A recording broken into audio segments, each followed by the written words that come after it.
Tribal tourist village, आभार योजना, मुख्यमंत्री मितान योजना क्या है, रोका छेका अभियान क्या था, कब से हुआ, दीर्घायु योजना, कैंसर के मरीजों के लिए कीमोथेरेपी, चक्रधर समारोह कब से कब तक हुआ, 22 से 31 अगस्त, महात्मा गांधी उद्यानिकी विश्वविद्यालय सांकरा में, हाईटेक स्कूल धर्मपुरा में, राष्ट्रीय पोषण माह, पोषण को लेके बहुत सारे अलग अलग आयोजन होते हैं, इसलिए पोषण माह में थोड़ा कंफ्यूजन भी हो जाता है लोगों को, ये वाला कौन सा पोषण माह है, ऐसा एग्जैक्टली समझ नहीं पाते, इसलिए ये भी मैं इसको रेड इंक से हाईलाइट किया था। एक पोषण पखवाड़ा चलता है जो 8 से 22 मार्च 2020 के बीच में चलता है। मतलब इस बार हो नहीं पाया था ये अच्छे से, क्योंकि उसी बीच में लॉकडाउन वगैरह आ गया था, लेकिन ये मार्च में होता है, पोषण माह सितंबर में होता है। राष्ट्रीय पोषण माह है, ये पोषण पखवाड़ा है। सर्वाधिक कुपोषित जिला छत्तीसगढ़ में राजनांदगांव है, फिर बिलासपुर, रायपुर, रायगढ़।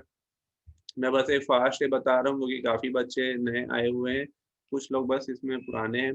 फिर ये मलेरिया फ्री बस्तर 2 फेज़ में चला था। फेज़ 1, फेज़ 2 15 जनवरी से 14 फरवरी और 6 जून से 21 जुलाई। 9 जिलों में फास्ट ट्रैक कोर्ट खुला हुआ है हमारे स्टेट में। ये सब मैं पीडीएफ आप लोगों को भेज दूँगा। टेक्स्ट बुक ऐप एक आया हुआ है। ये टेक्स्ट बुक ऐप जो है अलग है और टेक्स्ट बुक ऐप अलग है।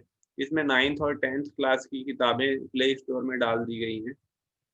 दूसरा, एक ट्राइबल मार्ट खुला है सूरजपुर में और एक राजीव युवा मितान क्लब इसी साल 14 जनवरी मतलब 2020 में 14 जनवरी को खुला था। इसमें 10,000 रुपए की राशि सहायता के रूप में दी जाती है। इसमें हेल्थ, क्लीनलीनेस, प्लांटेशन, स्पोर्ट्स और कल्चरल एक्टिविटीज़, ये ऐसी योजनाएँ जिसकी ई-मॉनिटरिंग नहीं की जा रही है। जितनी भी योजनाएँ गवर्नमेंट बनाई है, ऑलमोस्ट सभी की ई-मॉनिटरिंग हो रही है। लेकिन राजीव मितान योजना ऐसी स्कीम है जिसकी ई-मॉनिटरिंग नहीं हो रही है। ठीक है? तो ये थोड़ा-सा इम्पोर्टेंट है कि इस योजना की ई-मॉनिटरिंग नहीं हो रही है।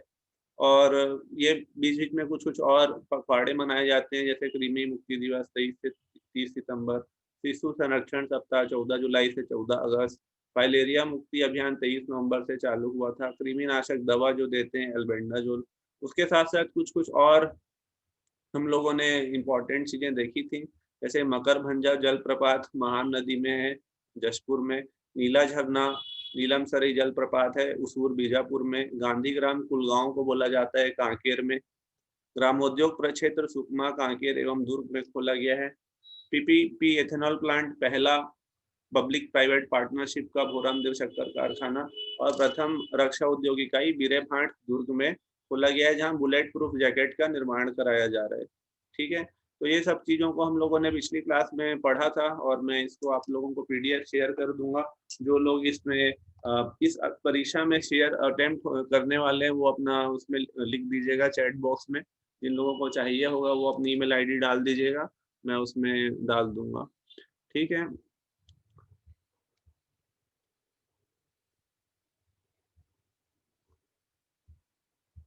ये मैं कुछ-कुछ चीज़ों को अभी आप लोगों को बताया। मेरा इसको बताने का बेसिस ये था कि ये सब चीज़ें हम पहले पढ़ चुके हैं।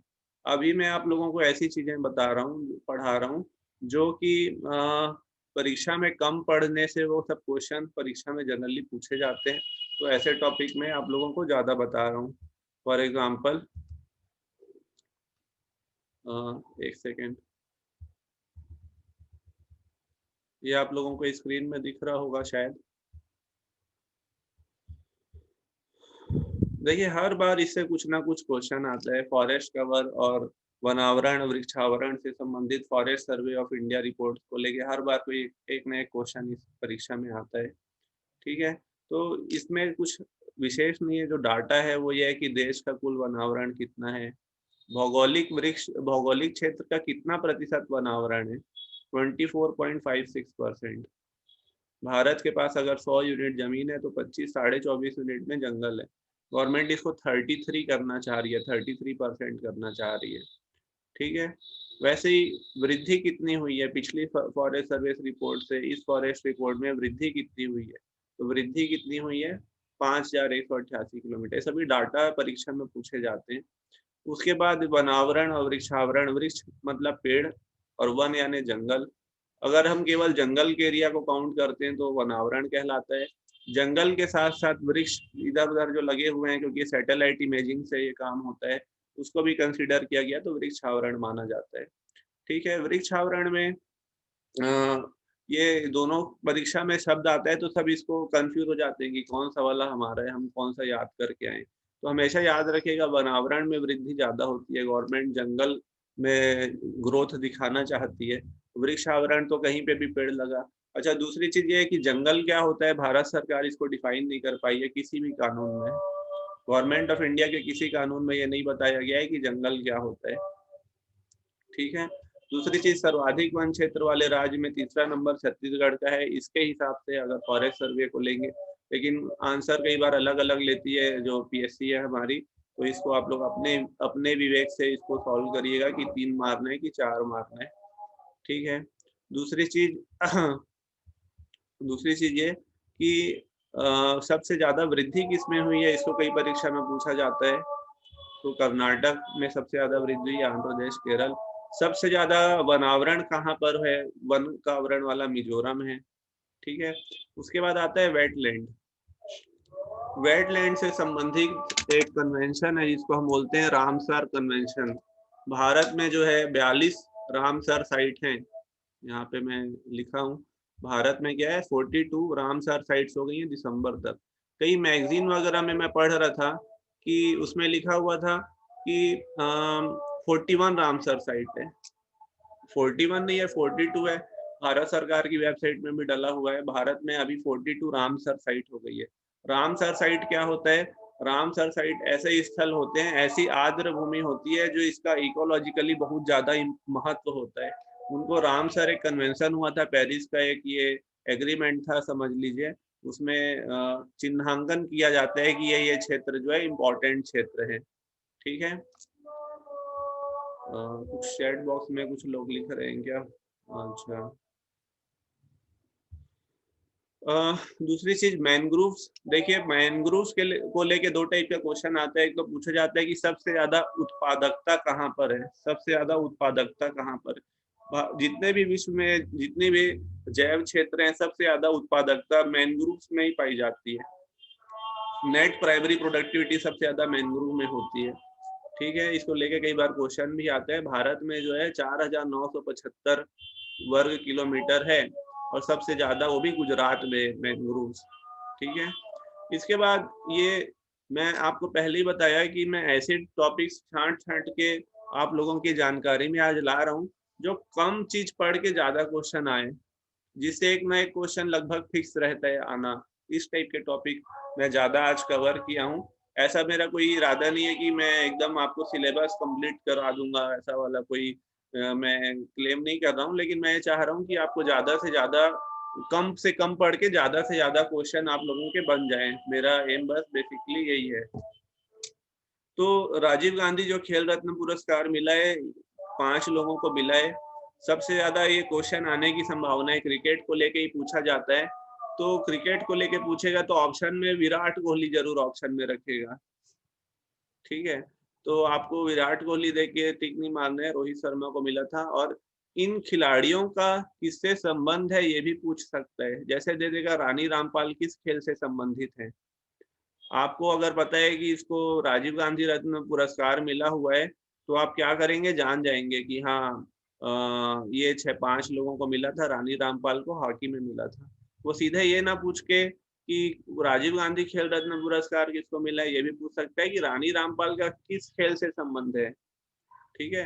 तो आपको इनके स्पोर्ट्स को भी याद रखना है, जैसे मनिका बत्रा किस खेल से संबंधित है, हॉकी, क्रिकेट, फुटबॉल, ऐसा आ जाएगा। तो आपको ये 5 लोगों का ही है, इनका फील्ड भी याद रखना है किस गेम से। दूसरी चीज, अगस्त 2020 में इनका जो पैसे का अमाउंट है, जो पैसे की राशि मिलती थी, उसमें भी वृद्धि हो गई है। पहले कम पैसा मिलता था, अभी बहुत ज्यादा वृद्धि कर दी गई इनामी राशि में।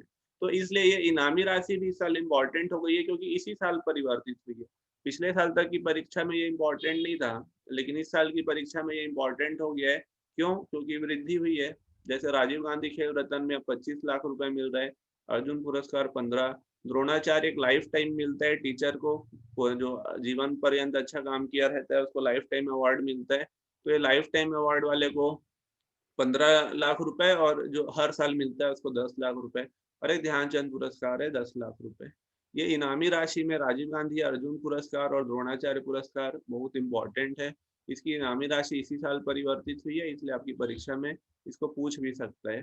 दूसरी चीज, हम लोग जानते हैं कि इस बार क्या होने वाला था, 32nd 32वां ओलंपिक खेल होने वाला था, लेकिन कोरोना की वजह से वो आगे उसकी डेट को बदल दिया गया। ठीक है, इससे दो चीजें पूछी जा सकती है। पहला तो ये मिरातोवा, इसका शुभंकर, ये जो शुभंकर आप देख रहे हैं, शुभंकर मतलब एक प्रतीक चिन्ह होता है किसी कंपटीशन का, तो उसको पूछ सकते हैं कि ये क्या है, इसका शुभंकर क्या है। ठीक है, और दूसरा सबसे नया जो खेल शामिल हुआ है मिक्स डबल्स टेबल टेनिस में। पहले सिंगल्स ही होता था, फिर डबल्स भी केवल मैन मैन ही होता था, इस बार मिक्स डबल्स होगा, मिश्रित युगल यानी एक लड़का एक लड़की रहेंगे। ठीक है, पहले ये नहीं होता था। कौन सा नया खेल शामिल किया गया है, इसको परीक्षा में पूछ सकता है। आयोजन स्थल तो बहुत ही सभी जानते हैं, टोक्यो जापान में होने वाला था, लेकिन ये शुभंकर शुभंकर का नाम थोड़ा कठिन है, मिरातोवा। और संशोधित तिथि भी परीक्षा में पूछ सकता है कि कब से कब तक ये खेला जाएगा। ठीक है, तो ये इसको आप लोग ध्यान रखिएगा। दूसरी चीज, जो हमारा कॉमनवेल्थ गेम होता है, कॉमनवेल्थ गेम जो है इस साल इसका आयोजन में बदलाव हो गया है, अब ये 2023 में होगा त्रिनिदाद एवं टोबैको में। कॉमनवेल्थ क्या होता है, अच्छा आप लोगों को शायद पता होगा। कॉमनवेल्थ हम किसको बोलते हैं? कॉमनवेल्थ उन चीजों को बोलते हैं, उन देशों को बोलते हैं जहां पहले ब्रिटिश शासन था। ब्रिटिश शासन खत्म होने के बाद उस देश का जब तक तो खुद का संविधान नहीं बना रहता, तो उनको डोमिनियन स्टेट माना जाता है। ठीक है, जैसे 15 अगस्त को इंडिया आजाद हो गया था 1947, लेकिन 26 जनवरी 1950 तक संविधान हमारा लागू नहीं हुआ था। तब तक इंडिया क्या था, एक डोमिनियन स्टेट था ब्रिटिश का। तो जो जो डोमिनियन स्टेट थे वहां वहां जो है ये हमारा कॉमनवेल्थ देश कहलाते हैं वो। ठीक है, इसका जो प्रेसिडेंट होती है, मतलब इसका जो सबसे बड़ा हेड होता है कॉमनवेल्थ का, वो क्वीन एलिजाबेथ होती है, और उनको वीजा वीजा नहीं लगता, कॉमनवेल्थ नेशन में जाने के लिए वीजा नहीं लगता। 17 फीफा, ये सब इम्पोर्टेंट नहीं है, नहीं आएगा, ये शायद ही पूछे। हाँ, ये पूछ सकते हैं, भारत में इसका आयोजन होने वाला है 17 फीफा अंडर 17 महिला फुटबॉल वर्ल्ड कप। आप लोगों को शायद पता होगा कि कतर, फिर लॉस एंजलिस 2028 तक का बुकिंग है, कहाँ कहाँ पे वर्ल्ड कप होना है। ठीक है, और इंडिया 2040 में कराऊंगा बोलता है, 2040 में। तो अभी ये सब छोटा छोटा आयोजन करवा रहे हैं, बोल रहे हैं कि देखो यार, अब ये सब छोटा मोटा गेम करवा के देखो, करवा लेते हो कि नहीं। ठीक है, बड़े गेम के लिए अभी इंडिया को उन लोग एलिजिबल नहीं मान रहे। दूसरी चीज, आईपीएल से संबंधित एक नया क्वेश्चन आ जाता है आजकल पीएससी में भी।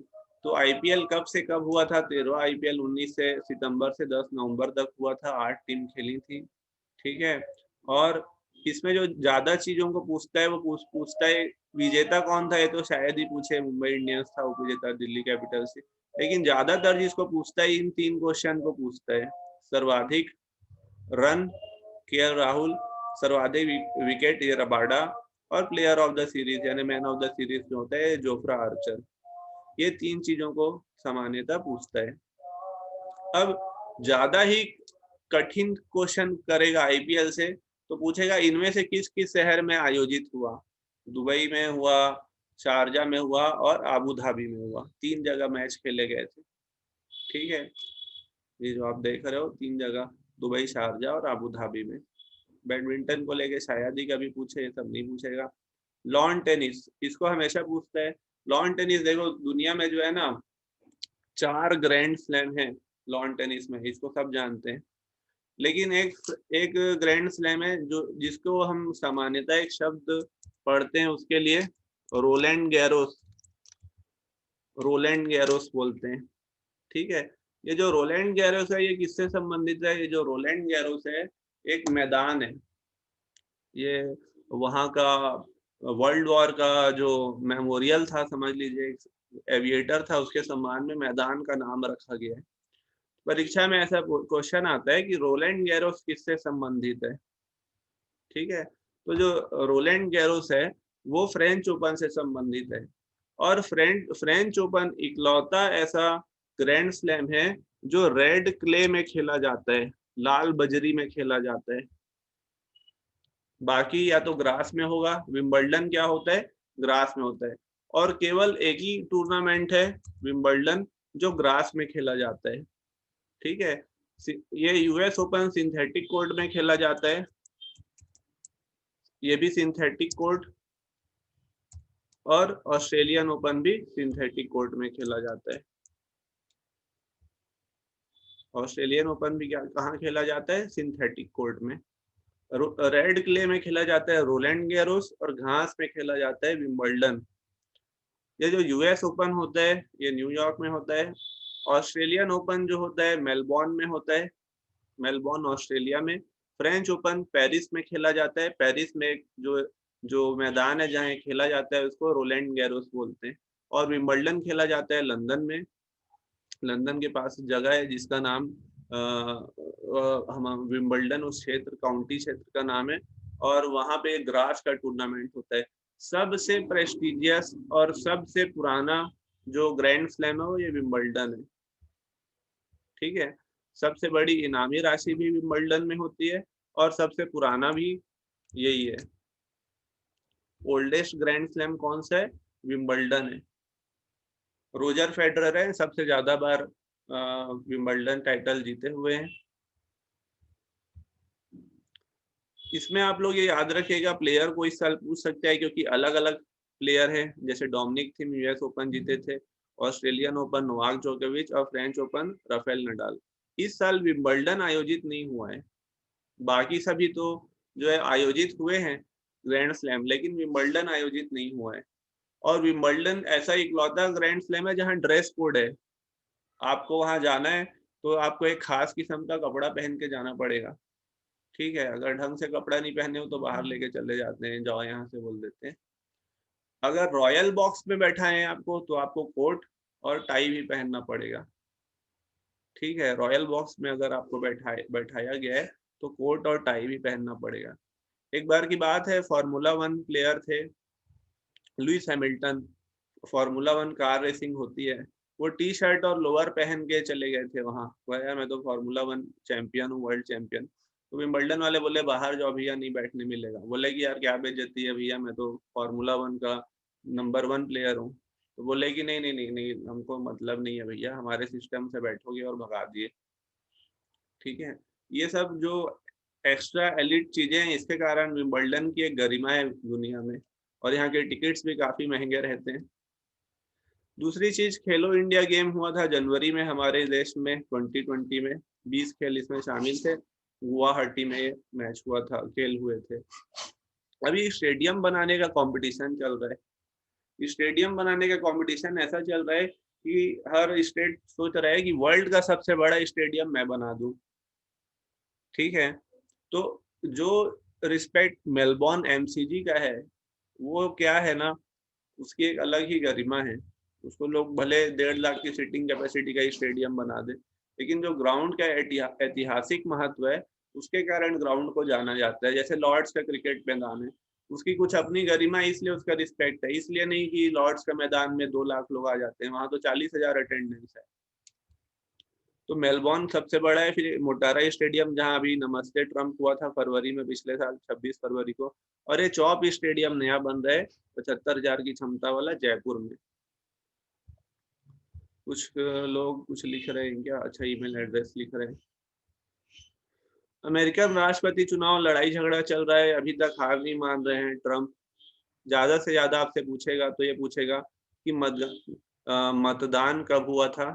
3 जनवरी को, और शपथ ग्रहण 20 जनवरी को होगा।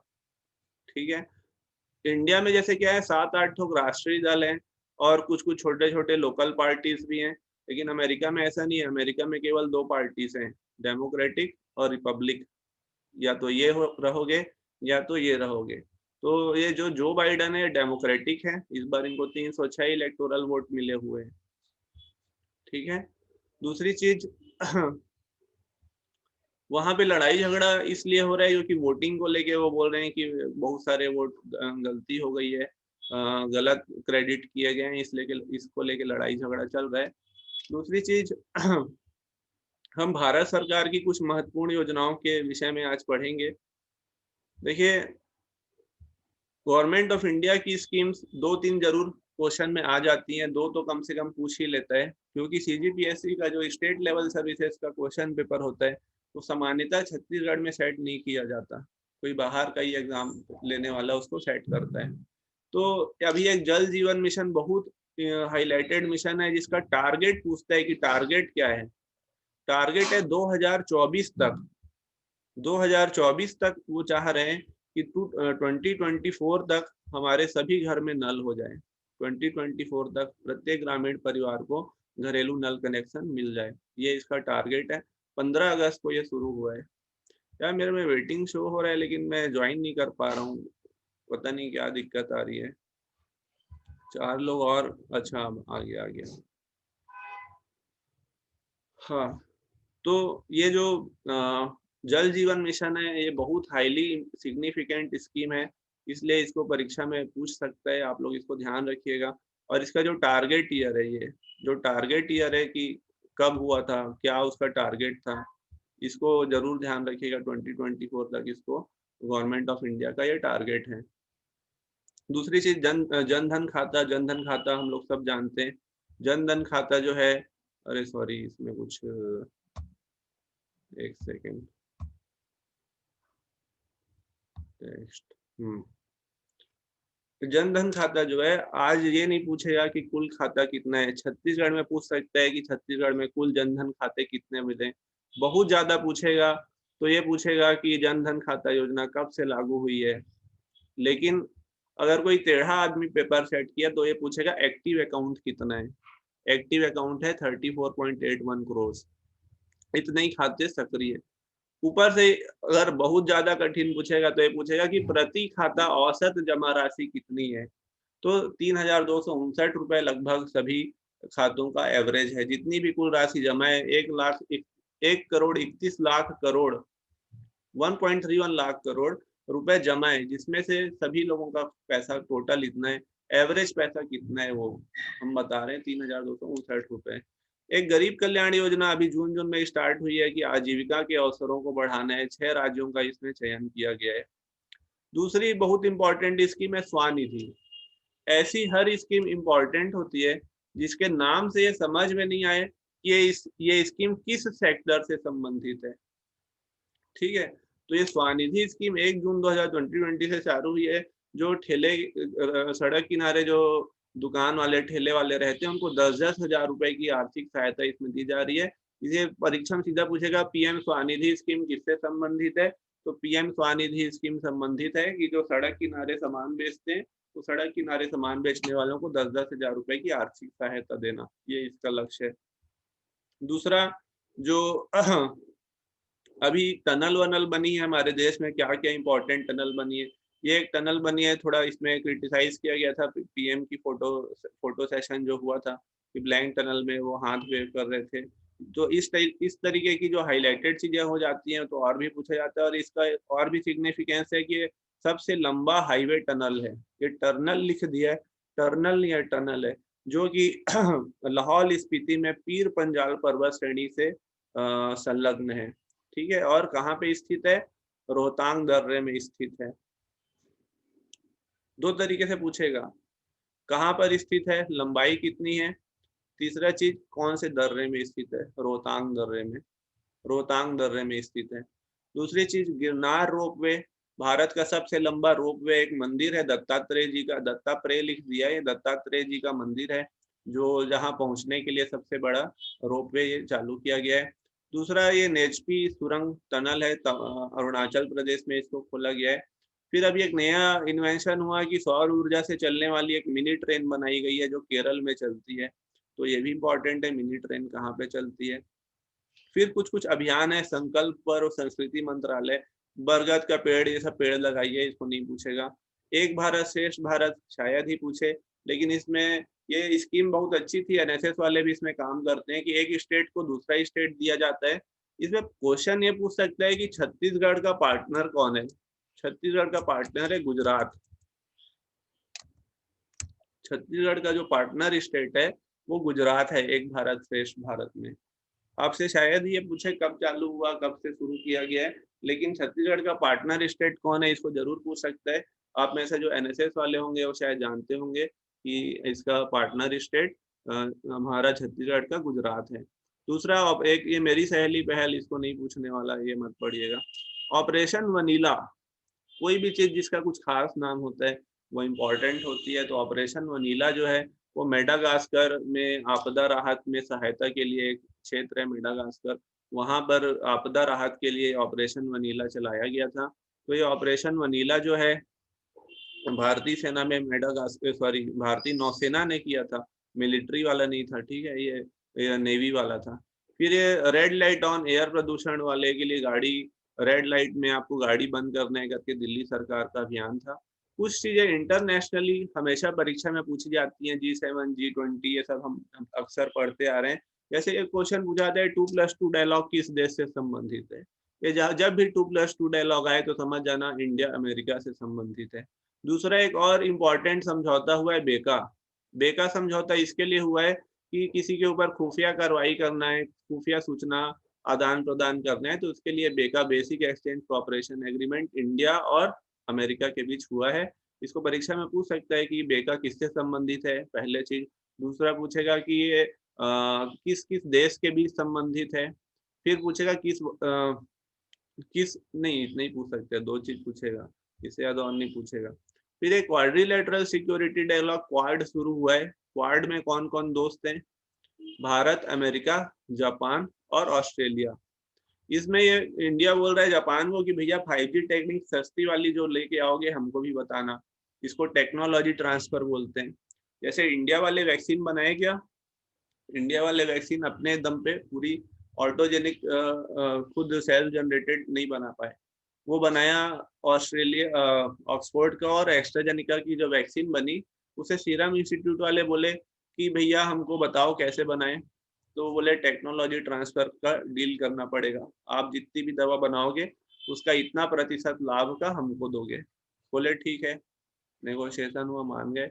वो अपनी टेक्नोलॉजी बता दिए कि ऐसा ऐसा करो। तो अच्छा वो भी इम्पोर्टेंट है कि उसके लिए चिंपैंजी वायरस का यूज किया जा रहा है। चिंपैंजी वायरस इनएक्टिव करके उसमें दवा हमको डाली जा रही है, हम वैक्सीन बनाई जा रही है। जो अभी कोविशील्ड वैक्सीन बनी है SII की, सीरम इंस्टीट्यूट ऑफ इंडिया, जो पुणे में स्थित है। ठीक है। इसके बाद कुछ दुर्घटना जो हुई थी बड़ी, एक अम्फान तूफान आया था मई में, निसर्ग तूफान आया था अरब सागर में। ये दो अलग अलग जगह में आया था। निसर्ग जो है ना अरब सागर में था, जबकि अरब सागर में कम तूफान आते हैं, इसलिए निसर्ग ज्यादा इम्पोर्टेंट है। ज्योग्राफी पढ़ाऊंगा कभी तो बताऊंगा ऐसा क्यों होता है कि यहाँ पे अरब सागर में कम तूफान आते हैं, बंगाल की खाड़ी में ज्यादा आते हैं। उसके बाद एक COP13 कॉन्फ्रेंस ऑफ पार्टीज सम्मेलन हुआ था। कॉन्फ्रेंस ऑफ पार्टी पर्यावरण से संबंधित सम्मेलन होता है, वो गुजरात में गांधीनगर में हुआ था। इंडिया में नहीं होता सामान्यतः ये सब, इंडिया में हुआ इसलिए इम्पोर्टेंट है। उसके बाद जो सबसे इम्पोर्टेंट चीज है, भारत में जो प्रसिद्ध प्रवासी पक्षी संरक्षण केंद्र बने। प्रवासी पक्षी मतलब तो दूसरे देश से खास टाइम में इंडिया आते हैं और खास टाइम में वापस अपने देश चले जाते हैं। तो ये कहाँ कहाँ पर है? नलबाना उड़ीसा में है, केवलादेव साइबेरिया पक्षी आता है, वोखा संरक्षण केंद्र नागालैंड में है। और कौन कौन से पक्षी के लिए है? जैसे अमूर फाल्कन, ये फाल्कन कैपिटल माना जाता है। इंडिया में फाल्कन कहीं पे दिखता है तो ये नागालैंड में दिखता है। ठीक है, इसलिए ये काफी इम्पोर्टेंट है। जब भी फाल्कन जानवर दिखा नागालैंड समझ जाना। इंडिया में डॉल्फिन सफारी बनाई जा रही है, गेंजेटिक डॉल्फिन। कहाँ कहाँ पे? उत्तर प्रदेश में, बिहार में और पश्चिम बंगाल में। बहुत ज्यादा डिटेल पढ़ना है तो आप ये जगह का नाम याद रख सकते हो, लेकिन ये डॉल्फिन सफारी बनाई जा रही है। दूसरा, जैसे मैं रामसर साइट्स बनाया, तो जो नई रामसर साइट्स आई हैं वो कहाँ पर है? पूछ सकते हैं परीक्षा में। ये चार है: आसन, काबरताल, सुरसुवर, लोनार झील। लोनार लेक बहुत इंपॉर्टेंट है क्योंकि इसको वॉल्केनिक लेक माना जाता है। वैसा माना जाता है, सॉरी मेटेओरिक लेक माना जाता है। ऐसा माना जाता है कि ऊपर से कोई उपग्रह आ गया, टकरा गया था तो लेक बन गई। तो ये परीक्षा की दृष्टि से ये चार जगह इंपॉर्टेंट है। मैं आपको पहले बताया कि भारत में 42 रामसर साइट्स हैं। रामसर मतलब भगवान वाला राम नहीं है, ये रशियन एक जगह है जहाँ पे सम्मेलन हुआ था, उससे संबंधित रामसर साइट है। ये कुछ और प्रसिद्ध झील हैं: लोकटक झील मणिपुर में है, बड़खल झील हरियाणा में है, कालीवैली झील तमिलनाडु, साला झील अरुणाचल प्रदेश। किसी ना किसी वजह से ये समाचारों में थी, इसलिए ये झील इम्पोर्टेंट है। इंडिया के करंट अफेयर्स में आज मैं इतना ही रख रहा हूँ। कल मैं आप लोगों को 4 बजे फिर से क्लास लूँगा और छत्तीसगढ़ का करंट अफेयर्स आप लोगों को पढ़ाऊँगा। मैं एक लिंक डाल रहा हूँ जिसमें आप लोगों का फीडबैक है, उस लिंक को आप लोग डाल दीजिएगा। देखिए मैं थोड़ा फास्ट पढ़ाया हूँ क्योंकि पढ़ाना बहुत सारा है और टाइम कम है मेरे पास, ऐसे भी समय थोड़ा कम रहता है। तो इस लिंक में आप लोग अपना फीडबैक फॉर्म डाल दीजिएगा, जो भी दूसरी जगह से भी आए हुए हैं, तो मैं उन लोगों को पीडीएफ शेयर कर दूँगा और आप लोग शायद इससे कुछ काम ले पाएँगे। जो लोग फॉर्म भर दिए हैं और